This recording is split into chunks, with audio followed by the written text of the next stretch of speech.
ஆ ஜோசியர்கிட்ட கேட்டையா? ஜோசியர்கிட்ட என்ன சொன்னார்? ஆ ஆ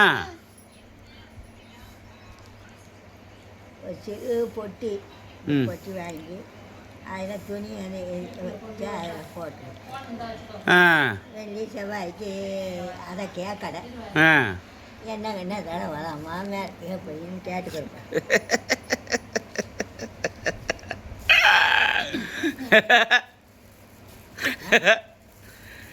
சரி நான் கொடுக்க மாட்டேன், நான் வச்சுக்கிறேன். ஏத்தா கொடு, அவ பூவதிக்கு கொடுப்பான். பூவதிக்கு எந்த பூவதி? உன் பேத்தி. எனக்கு ஆ நான் வச்சிருப்பேன். எதுக்கு நம்ம வீட்டுக்கு வந்தது அத்தை வச்சு ஏன் கொடுக்க ஓய் வச்சு நான் வச்சுக்கிற மாட்டேன். ஆ நான் வச்சுக்கிறேன்.